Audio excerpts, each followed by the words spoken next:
do you have the audacity and the courage to step into what God has for you? And I've been like working on this next dream of mine for a while, feeling like, oh, who am I to do this? Sure. And I don't have the credentials, and just really battling self-worth and self-doubt a lot. And so that was a very like profound statement for me that gave me chills.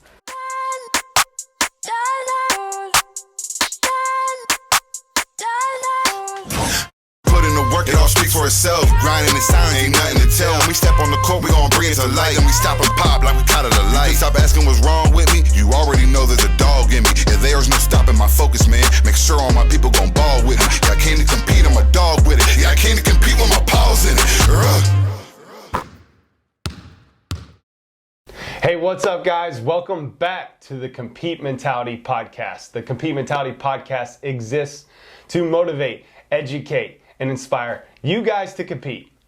Our definition of competing is doing what God is calling you to do, even when it's hard. Welcome. I'm your podcast host, Jordan Delks, also known as JD, and I am so grateful that you have joined us here today, and I am so excited to dive into today's guest story. But before I do, I got a couple of housekeeping announcements for you. Number one, we have an 8-week Dream Season University Mindset course starting here in January. This is on site here at the barn in Marion, Indiana. Are you stuck in a rut? You want to grow your mindset, want to grow your spirit. Maybe you have a God-sized dream that you don't know what to do with. This course is for you. Also, I have a 9-week youth basketball program starting here in December that will go through February. And this is also for pre-K all the way through 5th grade. And we cannot wait to bring this to our audience as well, also tailored to grow the mind, body, and spirit of your child. So go to our website, competetrainingacademy.org, and get those details there. And without further ado, I am so excited to introduce our guest, Stephanie Muir. Stephanie, thanks for joining us today. Thanks for having me. Absolutely. And Stephanie drove all the way here to the barn from Crawfordsville, Indiana. Yeah, the area. Yeah. And so we are so thrilled to have you here today. And before we dive into some specific questions, tell us a little bit about yourself. Oh, well, a mom of 4 kids, 2 living, 2 in heaven. Just moved into a farmhouse, almost 124-year-old farmhouse a year ago, with my husband and my 2 children and my dog. And yeah, just enjoying this new chapter of our life. And as you can already hear, Stephanie has an unbelievable testimony. We met through my retreat called Dream Season X. And really, as we were leaving, I believe, like, we connected and you said some very interesting things to me about your life. I'm like, yo, I gotta have this girl on my podcast because we've got to share this story with a lot of people here today. But before we dive into more of your story, tell us about what you got out of Dream Season X and some of your takeaways. Oh, wow. There was a lot. It was really good. It sounds cheesy and cliche, but kind of life-changing. One of the exercises, I feel like there's like 2 big things for me. One of the exercises, like pretty early on in the day, was the lies that we believe, like about ourselves or what we call ourselves, versus what God calls us. That was really very profound for me. And it was shortly after that Todd Durkin spoke. And I remember he said, do you have the audacity and the courage to step into what God has for you? And I've been like working on this next dream of mine for a while, feeling like, oh, who am I to do this? Sure. And I don't have the credentials, and just really battling self-worth and self-doubt a lot. And so that was a very like profound statement for me that gave me chills. Well, it's the battle. I was just before this, I was meeting with a mindset client, successful salesman, and we were both just talking about like, why some days do you like just wake up and feel attacked? You know, and then there's just some days you wake up and you feel the presence of the Holy Spirit and you feel peace, love, joy. And it's because that we live in a reality where there is good and evil. Like, the scriptures say that the devil is prowling around like a roaring lion. And so, like, we have to battle those attacks. We have to battle those doubts. We have to battle those fears. And so, just to piggyback off of what you're saying, like, that's a real thing. Yeah. That we got to battle. Yeah. And those affirmations. You sent me a beautiful email thanking me for the retreat, and we talked about working from a place of rest. Micah Davis did a great job talking about that, Sabbathing. And then you sent me an email talking about a really awesome concept that I want you to share with our audience that I think is a game changer. So if you're listening, really get your journal out and tune into this. Well, it's not me. Just days before I had started a new book, excuse me, called Redeeming Your Time by Jordan Rayner, I think is how you pronounce his last name. And in like the first chapter, maybe even the prologue, he was talking about in Genesis when he created Adam and Eve in the garden, he created them to work in the garden. But if you take the original Greek or Hebrew, that work is adavah, and the meaning of that word is worship. And so he didn't mean for us to like work in the garden in a toilsome way. He meant for us to work like basically worship.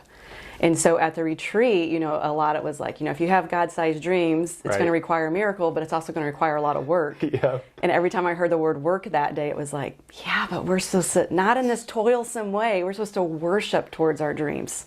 Wow. So we are literally supposed to feel like we're worshiping while we're, in air quotes, working. Yeah.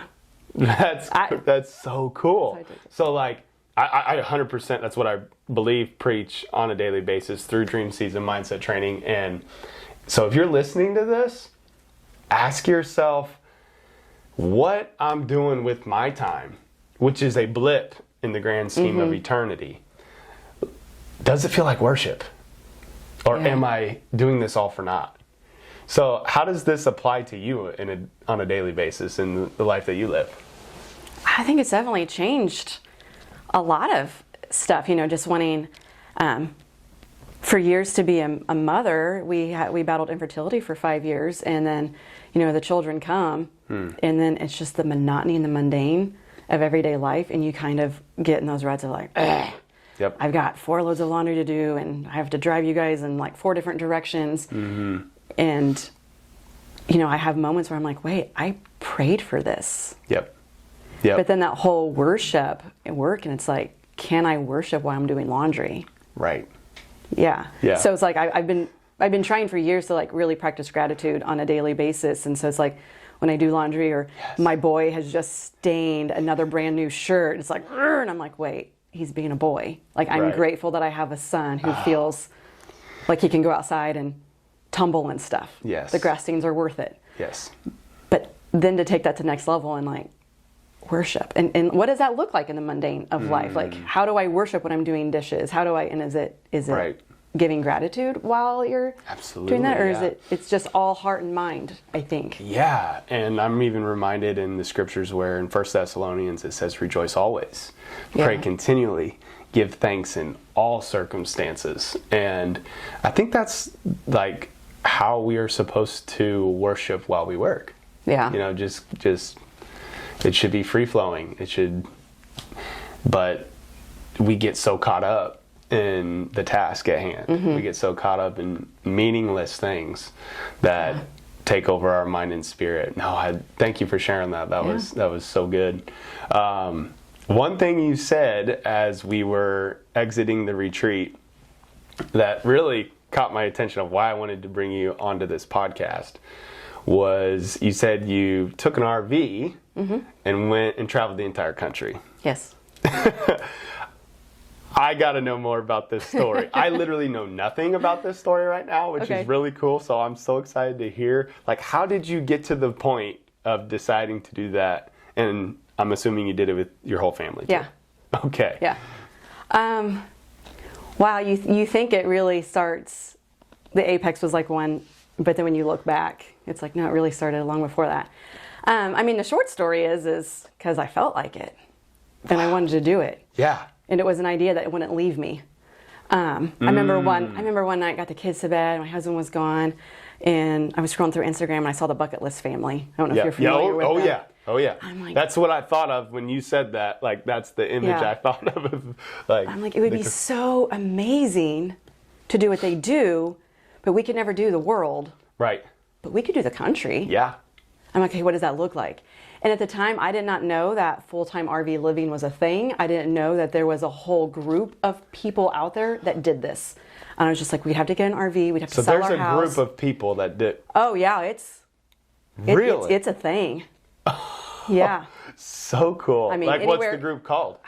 Well, I don't know if it's called anything. I think we're just called full-time RVers. Okay. Some people call themselves nomads. Some people call themselves gypsies, full-time travelers. Yep. It's whatever. But I mean, the reasons for doing it is widespread. I mean, you've got linemen, not the football linemen, but and their jobs will take them all over. And so, you know, the wives get tired of being at home alone with the kids while their husbands are gone for months. So they move into an RV. There's retirees, there's newlyweds, there's single people. So it's all over. And it's amazing to see how people take that dream to travel and make a career, like, will make their jobs work for them while they do that. What year was this? How long ago was this?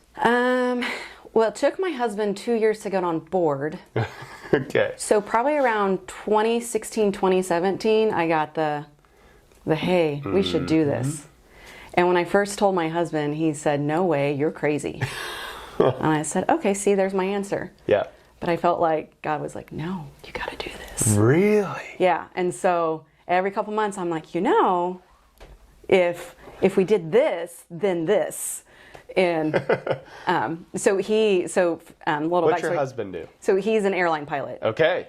So he's gone a lot of the week. Yeah. He's usually gone on weekends. Yeah. And so it'd always be like, you know, our kids were in sports and stuff. And so he'd be home during the week and it's homework and sports. And I'm like, you know, if we sold it all and moved into an RV, you'd have more quality time with the kids. Yep.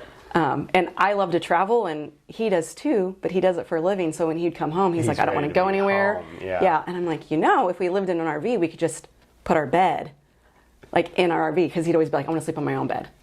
I'm like, well, if we put it in an RV, you can always sleep in your own bed. Yep. So, so in 2018, just freak accident, I broke and dislocated my right ankle. Okay. And was non-weight bearing for 3 months. Ugh. And 2 months, and I ended up. You're not so thankful for an ankle until you break it and you can't use it. Right. And I don't like to sit still, so it was the 3 months of non-weight bearing felt like an eternity. And in a 9-month time period, I had 3 surgeries on it. And so I think I was well into month 2 of being laid up on the couch with my leg elevated, and my husband said, you know, so at that point, let me back up a minute, sorry. So the day before I broke my ankle, my husband had finally like, okay, how about we take this dream of yours, but we modify it? How about we just go on breaks? So like in the summers, and then our kids got 2 weeks for spring break and 2 weeks for fall break. I'm like, man, I don't want to have a house payment and an RV. Like, I don't want all those expenses, but if this is a compromise, then sure. Yep. So the day before, we had gone RV shopping, and then the next day I break and dislocate my ankle, and and so we're you know, so two months into the non-weight bearing thing, he's like, you know what, let's do it. He's like, if life has taught us anything, it's that we're not guaranteed tomorrow. So let's do it. Wow. And I'm like, okay. So as soon as I started to be able to walk again without crutches, it was on. Purging the house, and we spent the next 6 to 9 months getting everything ready to go. That is unbelievable. And I love so many things you just said. One, especially that we're not promised tomorrow. And if you're listening to this, I know God is speaking in and through Stephanie today. We prayed over this podcast, and whatever dream that he's put on your heart, it's there for a reason. And like, just kind of like, I think it's so cool how like, this was a couple of year thing of like God revealing this to you over and over, and then you finally getting the courage and to the point to do it. Right? So like, if you're listening to this, I want you to listen to the whisper in your heart right now of that thing, of that dream that God's calling you to do. But Stephanie, I want to continue to pull your story out. So you decided to go on this journey. Yeah. What's next? Like, where do you go? What's the plan? Okay, well, before that, so the whole thing of my husband saying, you know, we're not guaranteed tomorrow. Like, life is for us a lot of hard lessons. So in 2010, my husband lost his childhood best friend to suicide. And then a year later, I got pregnant with identical twin girls, and we had some complications. And Emerson was born, and she lived for like 76 minutes. And then 12 and a half hours later, her sister was born, but she was stillborn. And so that was just a devastating time in my life. Just devastating. Yes. Like, I didn't want to live, honestly. I prayed every night for God just to take me in my sleep. Yes. Because I didn't see, I couldn't fathom not living the rest of my life in that pain. Right. And it was unbearable. Oh my goodness. So, you know, you kind of come out of the fog of grief a little bit. And then in 2015, we had some really serious marital issues. I had a lot of health issues. Some were serious and scary. And then my husband's best friend died suddenly of a heart attack at 36 years of age. Oh my goodness. So, and then we had a lot of financial hardship. So it was just, life is precious. It is. And I do remember a time, like, I'm like, okay, I got out of the fog of grief. I had another child. And I'm like, I'm living. And I remember one day I was making the bed. I'm like, I'm not living. I'm just going through the motions. Right. And I'm like, whoa. And it was just something simple. I was just making the bed. Yep. And I'm like, I'm not honoring my girls. How do I honor them? Like, because I'm not honoring them by just You're bringing tears to my eyes. living. Absolutely. Like, you know, so like, I want to live. That's it. That's it. And if through my life I can honor them by like being joyous and and present with the two children I have here on earth, and that's honoring them. Yep. So yeah, I was very proud. And then, but then it was like, wait, because I completely lost myself and all that. I'm like, I don't even know what I like to do. Right. What, like, who am I? Right.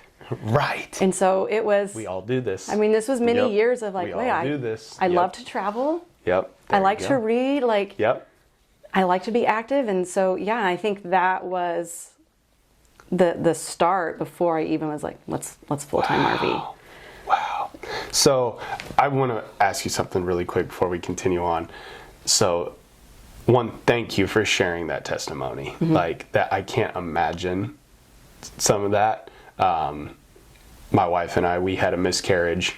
And there's so many people that, you know, you feel like you're the only one, you know, when you're going through that, and then you find out when you talk to more people that, man, you know, everyone has a story, everyone has trials, everyone goes through adversity, but like you saying like that was a grief process.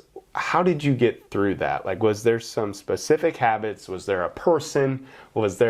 I'm just curious to hear how God worked in through that grief process to help you keep pushing forward and get out of the mindset you're like, man, I didn't even want to live anymore. Like, how did you get through that?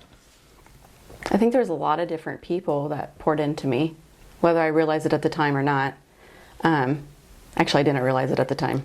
Let's just be honest. For sure. No, you don't. Hindsight's always 20/20. The biggest thing for me was I remember being very angry with God. And be like, you know what, I don't even want to believe in you anymore. Like, I think I'm done. Yep. I'm just done. Yep. Like, what's the point? Yep.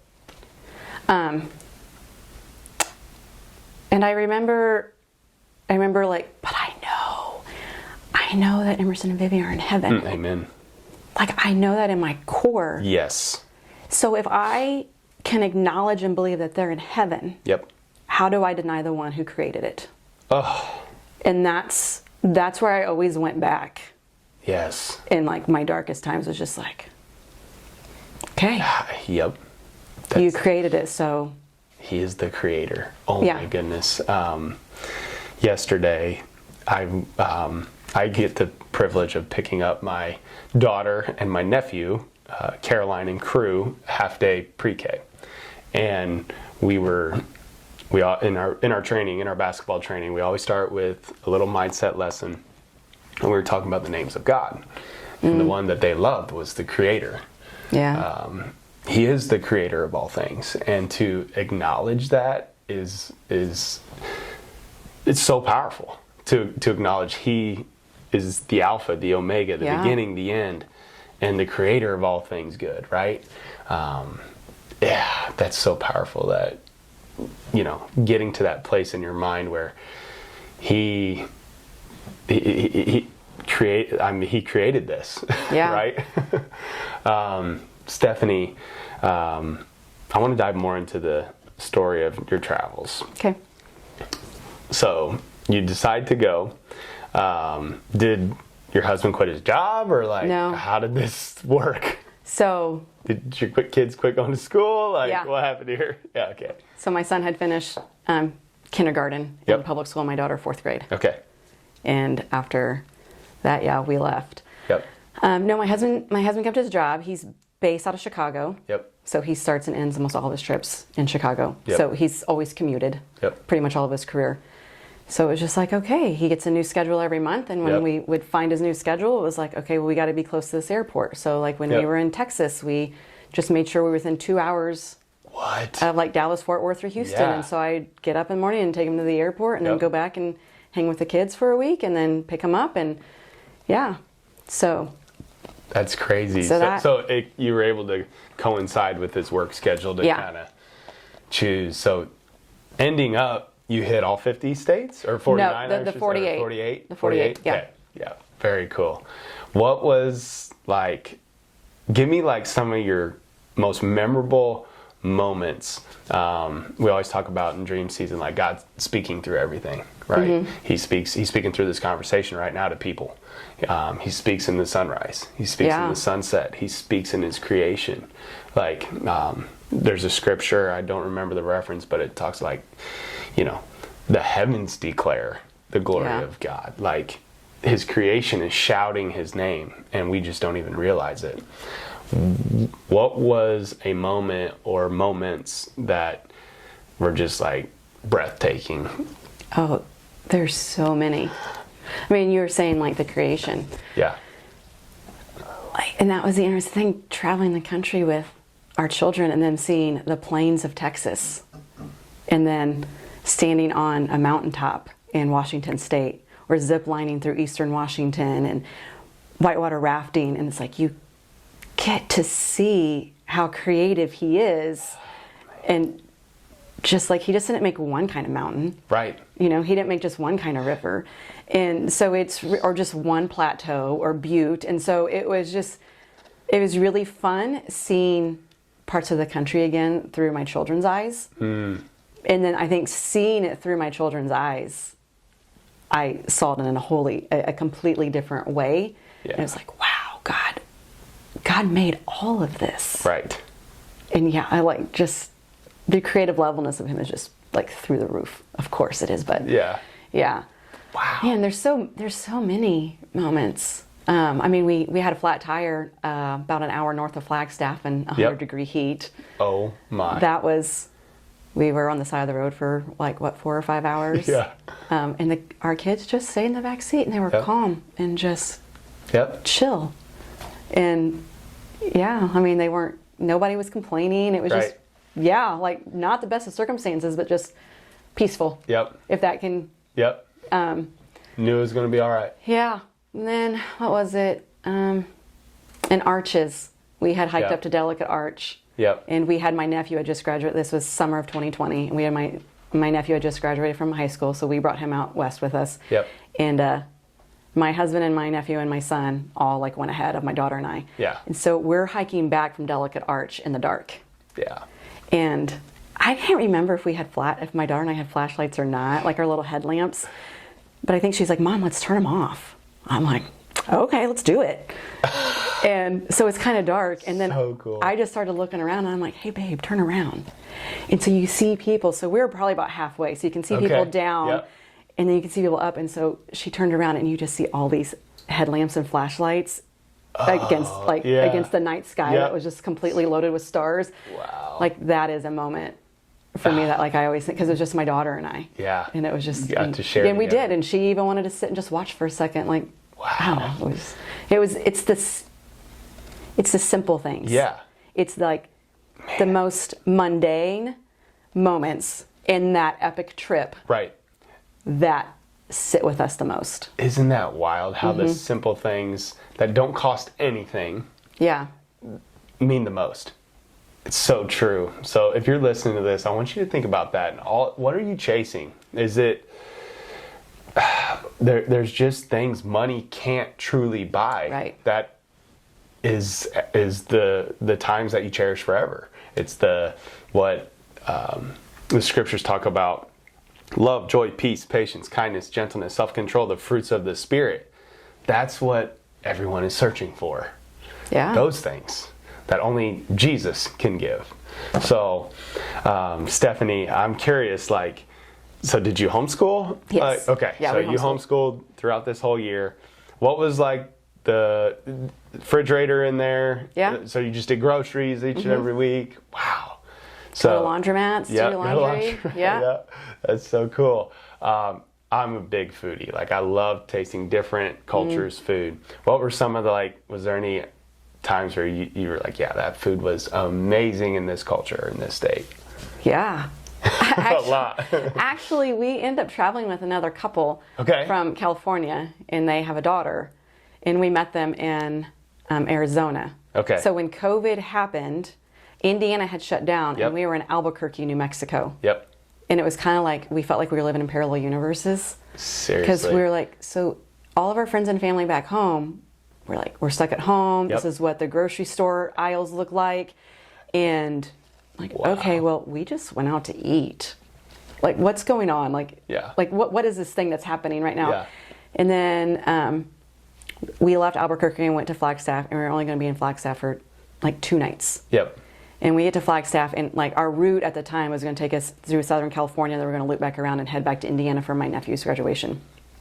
And I can't remember. We were in Flagstaff, and I can't remember the sequence of events. I do know we went to the Grand Canyon, and there was no shuttles running. Nothing was open. The visitor centers weren't open, but the park was still open. Yep. So we had the park to ourselves. And then we came home, and a day or two later, they closed Grand Yep. Canyon National Park. Yep. And then, and before that time, all the parks that we were going to stay at in California were if you can't get here by this time, then don't come at all. Yep.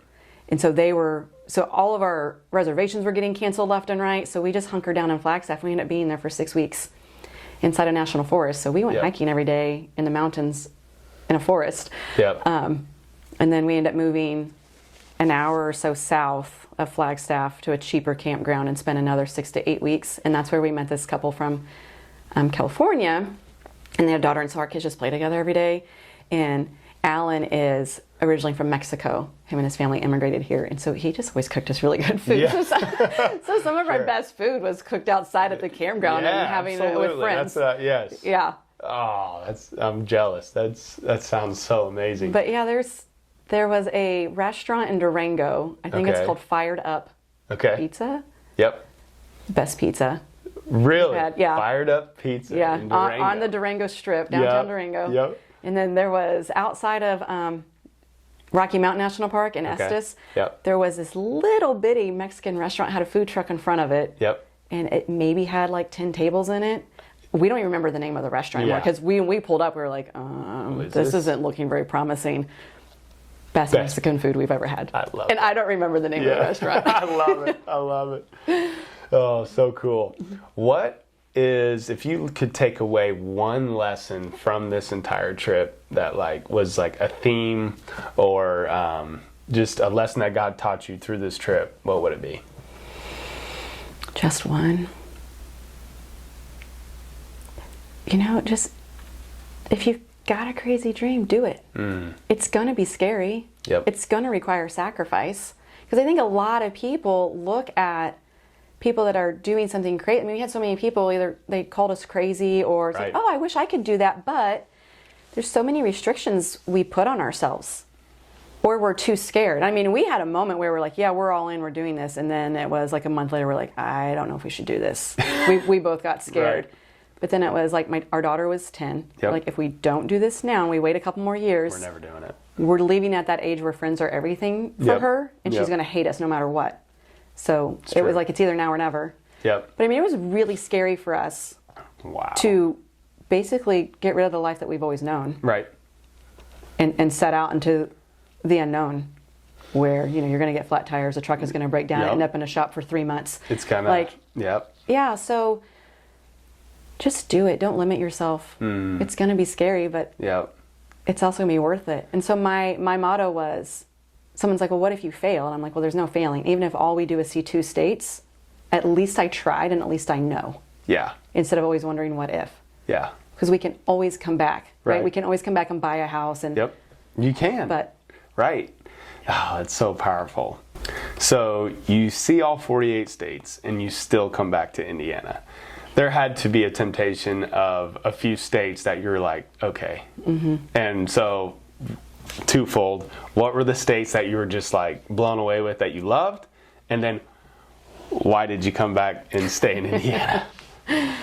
the plan wasn't to come back to Indiana. Okay. I always wanted to live out west. So I honestly fell in love with Arizona, and I think it's because we spent so much time. I'm not a heat person. I like the cold. Yep. But man, there's a part of Arizona that feels like home to me now that we get wow. homesick for, because we spent almost 4 months there. Yeah. And during COVID, when everything was shut down. So Yeah. it's like and you know, we still had a grocery shop and find dry cleaners and Yep. mail things Yep. and find laundromats. And so it's like Yep. we were actually living in these spaces. Yep. I've always loved Colorado, Yep. and that's where I thought I wanted to live. And then we go to Utah. And we spent a total, I think, of 5 months in Utah. Okay. Because we were there for a little bit, and then we left, and we did some other states, and we came back. So Utah, Idaho. Utah, Idaho, Montana are like my states Yes. that have my heart. So yeah, that's... So I'm trying to put together a time frame. You said 5 months, 3 months. Like, how long did this journey extend? 3.5 years. 3. Okay. I didn't Yeah. realize that. It was going to be, the plan was like a year and a half. Yep. We had the whole route scheduled, Yep. and then COVID happened. Right. And it was like, oh, and we had a pretty fast pace up until that point. Right. And then the airlines were offering offering the pilots, Yep. you know, if you take some time off, we'll give Right. you reduced pay. Right. So my husband took 4 months off. Yep. And so just we found out that we actually liked staying somewhere longer than Yeah. 2 weeks. Right. And because our routes kept changing, and like we were going to go up into Canada, but then My the border, goodness. you know, shut down. Yeah. So yeah, a lot of our routes changed, and then we had like a truck breakdown for 3 months. Right. So Where was that? in Montana. Okay. Middle of nowhere. Yeah, Literally. literally the middle of nowhere where it broke down. Yeah. But the nicest people came. Like the population was a little town called Dell, Montana. Okay. Population, I think 35. Yep. And we swear 34 of those people stopped to help us. That is like so cool. yeah. So just I can't remember the question. Yeah. Just, no, you answered it great. I was just asking what. What led us back to states? Indiana? Yeah. Now what? Yeah. What? Why did you come back after falling in love with those states? So there was a mass exodus of Californians before Yep. COVID. Yep. And then once COVID happened, there was even more. Yeah. And so we were in Utah, and I was looking at real estate. I was like, oh, we can do this. Yep. And then we left, and then we came back a few months later, and the real estate was just through the roof. Stupid. Because Gotcha. I was just like, we can't afford to live here and still travel like we want to. Yep. And have land. Yep. So what now? Yep.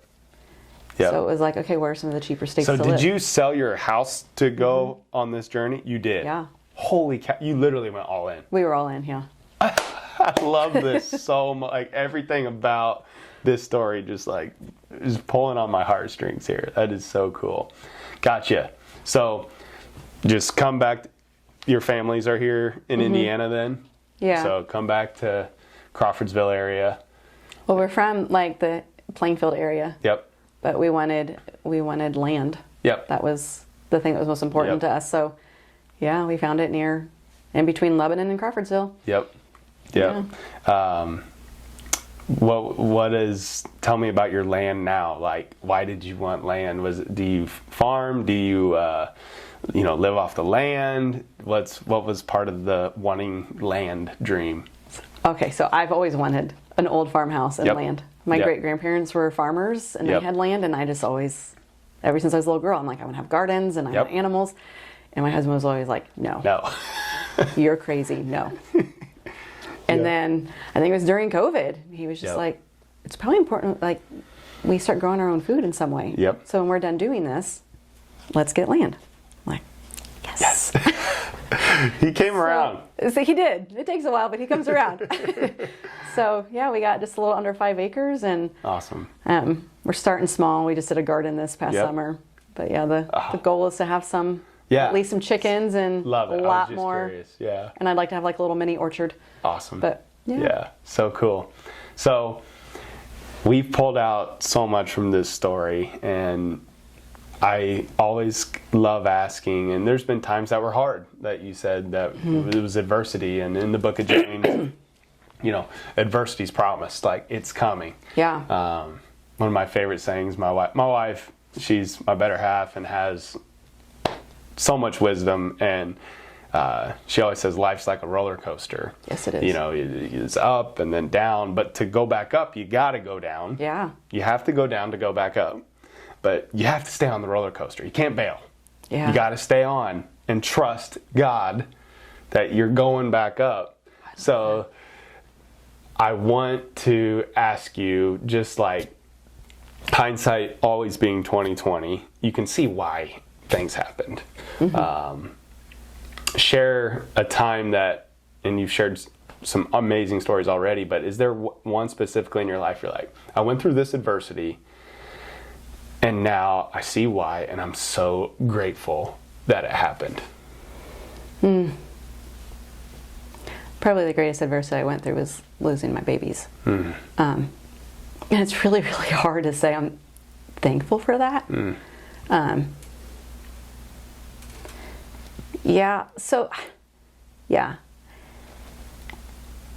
mean, I wish they were here, but if I hadn't have lost them, I don't know if I would have this perspective on life that I do. I don't know if I would have this appreciation for it. Right. Because after I had them, I watched the sky a lot. And so I think it was like start watching the sky and stuff that it's like the pinks and the purples, and just really noticing the subtle, magical stuff that God gives us on a daily basis. Yeah. That's so good. I'm looking up a verse here as we speak, and this verse keeps coming to mind as you're telling your whole story. You even said the word nomad earlier, but I came across this, Hebrews 11:13. Which is, Hebrews 11 is the Faith Hall of Fame, where it says, by faith, this happened. This person did this. By faith, this happened. This person did this. By faith, Stephanie took a trip around the country, right? Yeah. I mean, so it's Hebrews 11:13 says, all these people were still living by faith when they died. They did not receive the things promised. They only saw them and welcomed them from a distance, admitting that they were foreigners and strangers on this earth. So like when you have this perspective that you're a foreigner and a stranger and a nomad to an area, there's like so much freedom in that, I can go fail. I can go for a dream. I can go do it because like I don't belong here. Yeah. That's kind of what you're saying of why you're grateful for the adversity you went through and have this perspective now. You know what I'm saying? Yeah. Stephanie, thank you so much for joining us here on the podcast today. Is there anything else you want to share with our audience before we close? I'm putting you on the spot. Well, I wrote a book. Tell us about it. It's about a brother and a sister who are, going through some human experiences. I think you said a human experience earlier today. And that's beautiful. That really sums it up. They're going through some human experiences. They're going through, they're going to encounter some rough times in this story, but there's magic and hope and fantasy woven in. So yeah, it's a story I started telling when my son was 3. He's now 11, because he always was like, Mom, tell me a story. And I would always make up stories on the spot for him. Right. But one night after I read to him and his sister, he was like, tell me a story. And so this one just started coming, and they fell in love with it the first night, and then they asked for it every night for me to add on to it. And that went on for months, and then there was a good year or 2 break. And when we were stuck in Butte, Montana, he came in one day and said, I want you to tell me the story. And I couldn't remember where I left off, so I was just jotting down notes, and I was asking his sister, and then I just started writing. Next thing I know, I had a whole chapter. Holy cow. And they had begged me for years, like, make it a book. I'm like, I'm not making a book. I'm not a writer. So it's a book that I started writing in Montana and wrote through several different states. And no kidding. Yeah, so it's a book that I started writing on our travel.